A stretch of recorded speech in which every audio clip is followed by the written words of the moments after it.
Welcome to Chaotic Soaping. This is the fall soap that I'm making. That's a little less on the decorated side. It's a little bit more understated than some of the soaps that I make. I'm just going to do a Hangar Swirl. I'm going to do a Mica line, and then I'm going to let the fragrance oil color the second half of it. So I'm just mixing up my oils and lye into a very light trace, just barely past emulsified.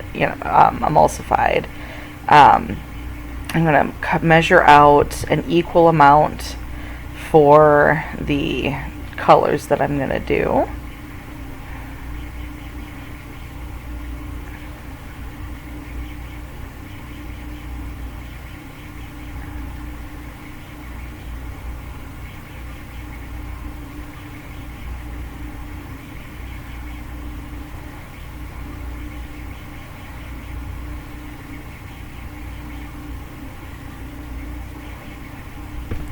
And really how much you want to do depends on you. I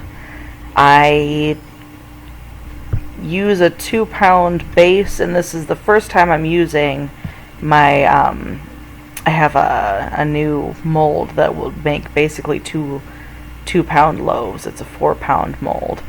So I just did a 2-pound batch, and I took, I believe, okay, so 2 pounds of oil is 32 ounces plus the lye, and so okay, so 32, 42, 5, 6, 7, 8, 49. So I believe I had 50 ounces of soap all together. So then I measured out 15. Yeah, that sounds right. 15 ounces of each for the into each of the measuring cups there for the green and the orange that I'm going to do. And then I just measured out a half a teaspoon of titanium dioxide for the rest. I really like using titanium dioxide and gelling. I think glycerin rivers are just beautiful. Not everybody has the same feeling. I kind of do it on purpose. At least I try to. It does not always work out, though. Every time you want something to do glycerin rivers or not do glycerin rivers, it does the opposite. But when you do it often enough, you're bound to get the lucky end of the stick here and there.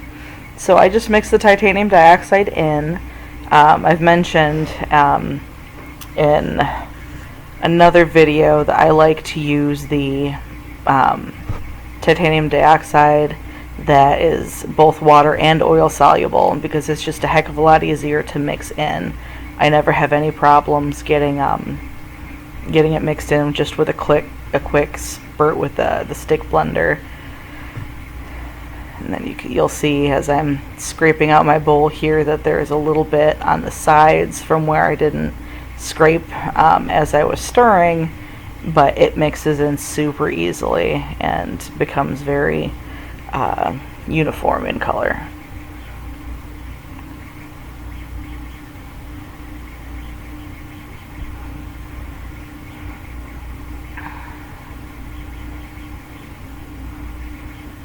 Yeah, you'll notice I use a lot of weird buckets. Those are recycled from my life as a baker. I have so many buckets that are all number 5 recyclable, so I just brought them home and used them for soap making.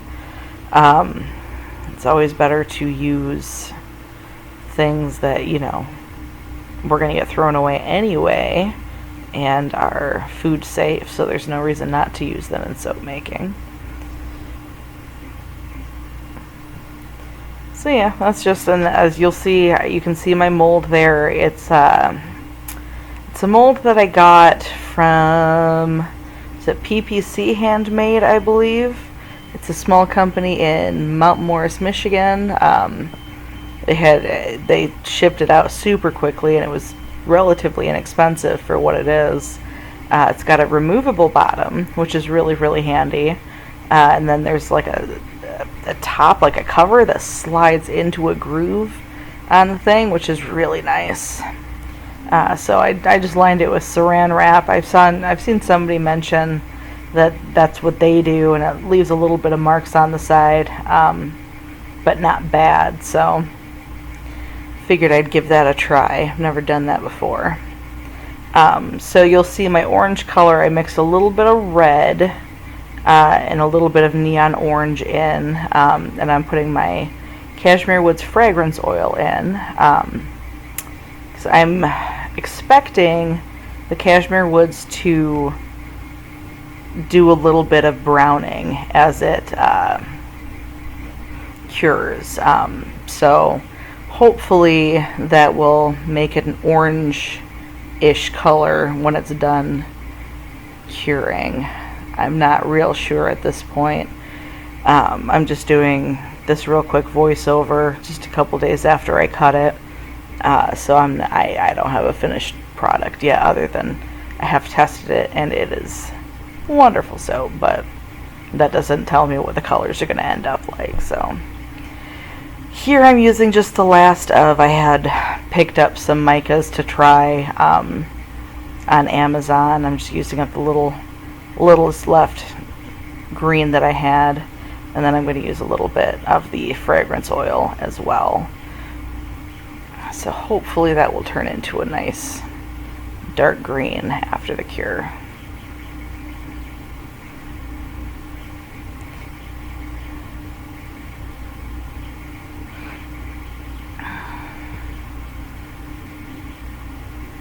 You always want to, if you're going to use the same stick blender without washing it in between, go from lighter colors to darker colors.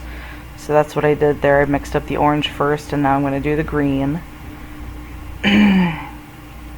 I tend to plan my soap making around how can I make less dishes, because once you start making soap, you start to realize that it's crazy. The amount of dishes that you will have when you are done is nuts, but it's totally worth it. So I'm just going to pour this, the green and the orange in here. Both are still very, very fluid, and so is the white, so it kind of drops down in there. And I'm pouring from relatively high up, so to try to get it down further into the soap. And I like to kind of layer as I pour different colors when I'm going to do a hanger swirl like this, just so I don't end up with too much of one color in one spot. I don't know how other people do it.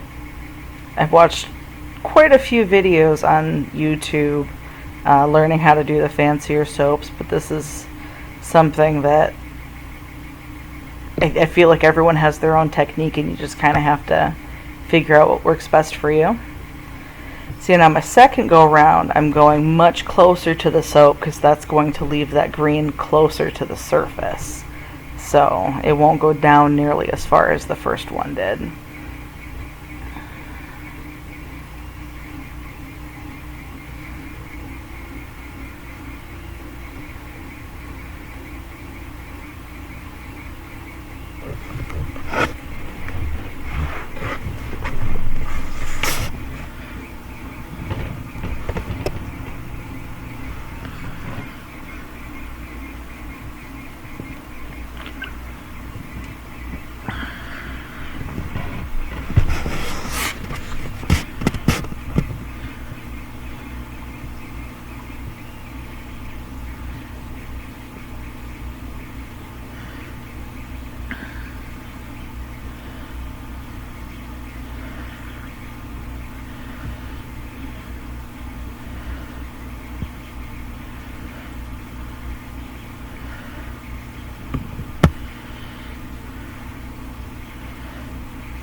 kind of see I hit my saran wrap a little bit. Started to fall down in there, but it's too late now. So I'm just going to get my hanger tool. I picked this up off of Amazon. It's a gear tie. It seems to be different than the other ones that I see people use. Wasn't excited about it when I got it because it's really thick and it's kind of covered in foam, and I was like really unsure about it, but it works really well. I haven't had any problems with it melting or anything crazy.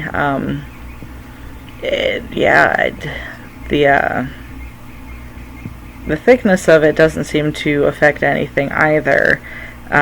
Maybe if I was trying to do something super intricate, like a couple of straight lines or whatever, it might. But I quite like it. So set that off to the side. Then I'm just gonna let it sit. And I believe I let it sit for 10 minutes or so. And then I got antsy and wanted to put my mica on there.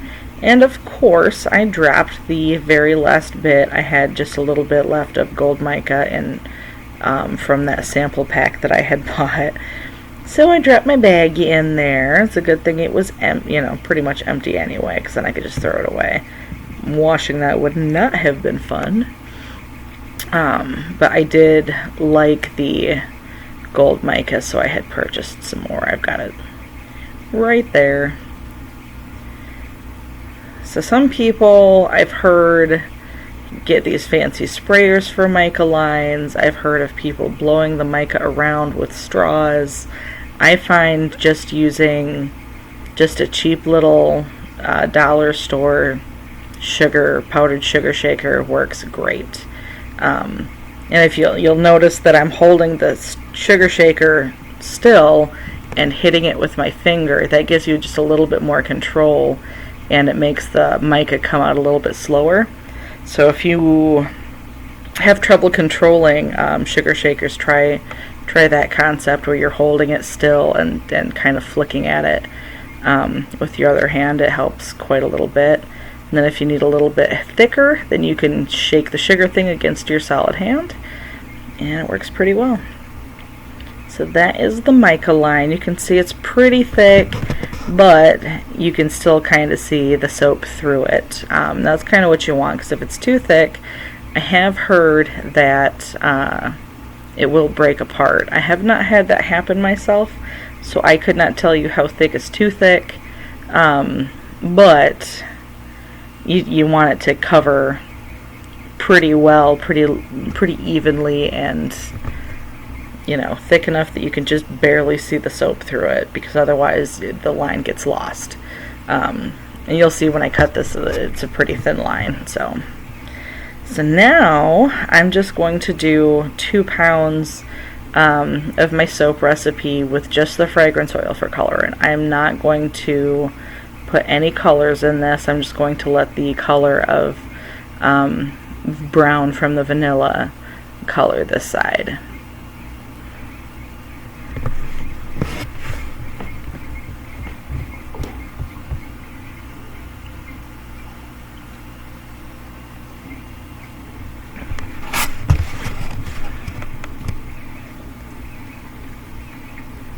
There we go. I'm showing this Cashmere Woods from Crafter's Choice Wholesale Supplies Plus. I really like the fall scents this year that I've picked. They all discolor though, and that's most of my coloring this year has been very specifically dark, because it's just so much easier to work with discoloration than it is to try to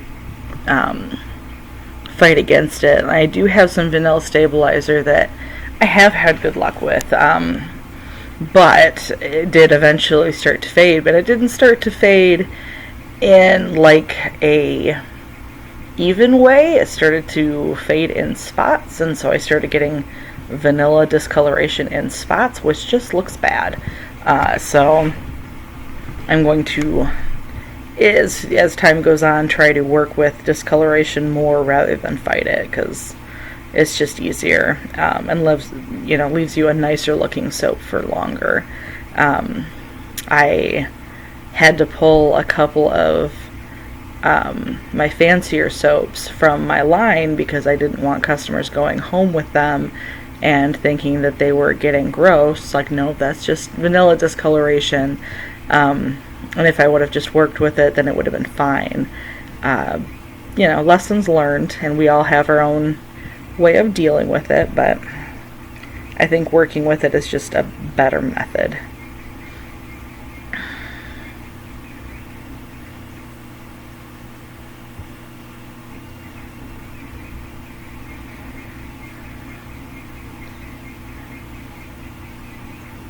Alright, so now the rest of my soap is emulsified, and I'm just going to slowly and gently pour that in so it doesn't push the mica line around too much.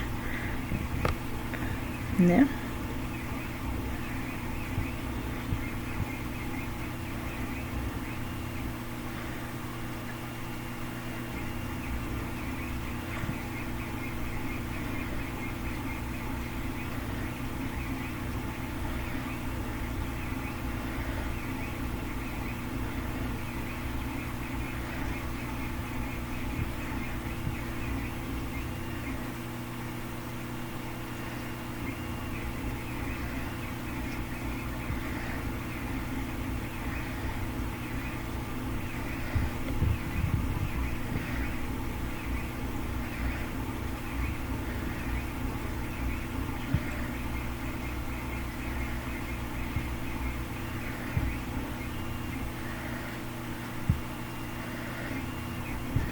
And there we go. That's it. So I'm going to smack it down a couple of times to make sure that there's no bubbles on there. Or in there. That's it. When I'm using this mold, I have to remind myself to be careful to remember that the bottom is not attached. So that is one thing if you are new to soap making, or if you just have a new mold that does not have a bottom, to remind yourself to be aware. So I just covered it with the cover that comes with the mold and let it gel in there. I do prefer to let my soaps gel. I find the colors more vibrant, and then I don't have to worry about whether there's like a gel circle in the middle. So, and that's just never pleasant, and then I'd have to deal with trying to figure out how to get that out. So there's the benefit of having the bottom that's removable. I can just pop that soap right out. I did discover, as I'm trying to peel the plastic off here, that it definitely did not stick to the wood, and it didn't ruin any of it, but it made it way difficult to get out of there. So I think I will use freezer paper next time, give that a try. My other loaf molds are all silicone lined, so I've not had to deal with lining molds before. And this seemed like the easiest way, but I'm feeling like probably not after all this effort peeling it off. And this is at 2 times speed, because I just feel like this is the most boring thing. Like, not everybody has the same feelings, but, trying to cut this, into 2 different logs was a new thing for me as well.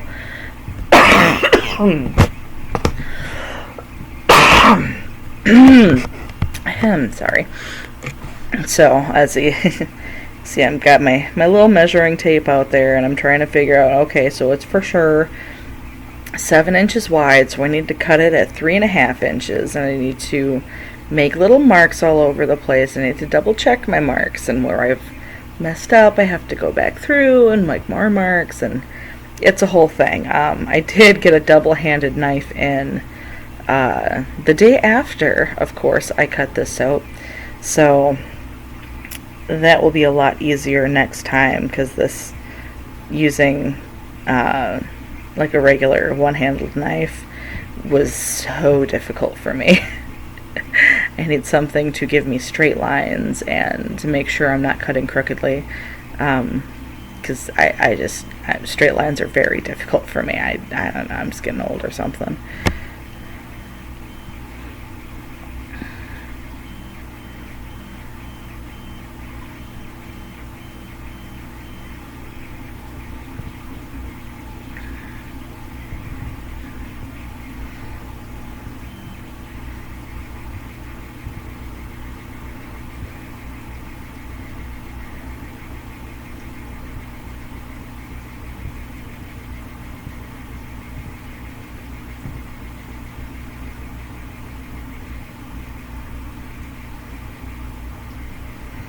See, and that's another thing that I discovered with the plastic wrap, is all my edges were kind of wonky, so it made it a lot more difficult to get the exact spacing marked out. So, lesson learned. The other thing is that the outer edges have the crinkling, but where I'm cutting it in the middle with the knife, it's going to be nice and straight. At least for the most part, because you'll see here I do mess this up a little bit, and then I gotta start over again and kind of figure it out. But for the most part, the center is a nice straight cut line, and the outside has some wrinkling, and it just looks uneven, and I'm not a fan. It doesn't really bother me as far as selling it goes, because I know customers, or my customers, expect my soaps to be rustic, because that's what I do. But like, unevenness just bothers me, so.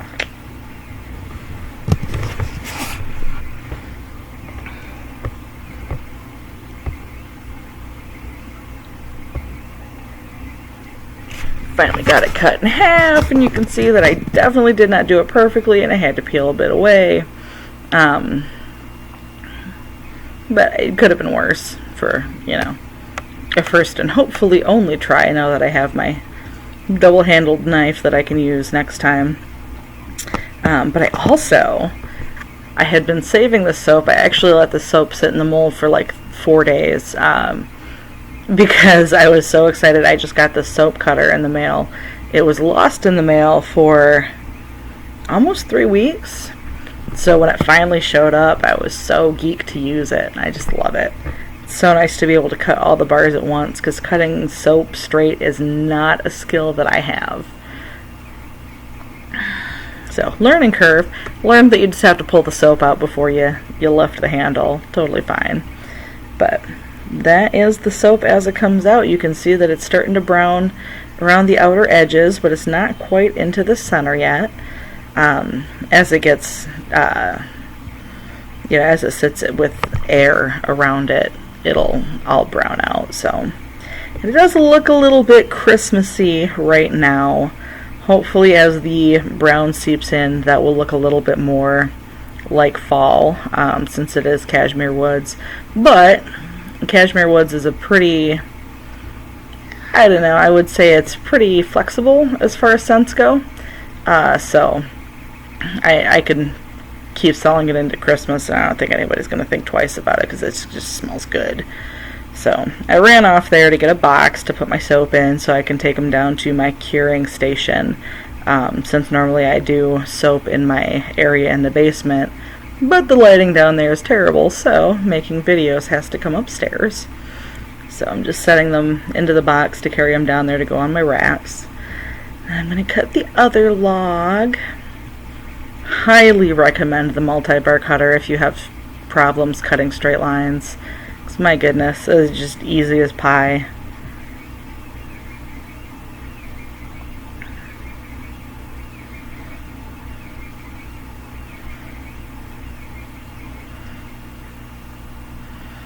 And there we go. So I was pretty happy with the way I swirled it, just in a basic circle, and going backwards as I went.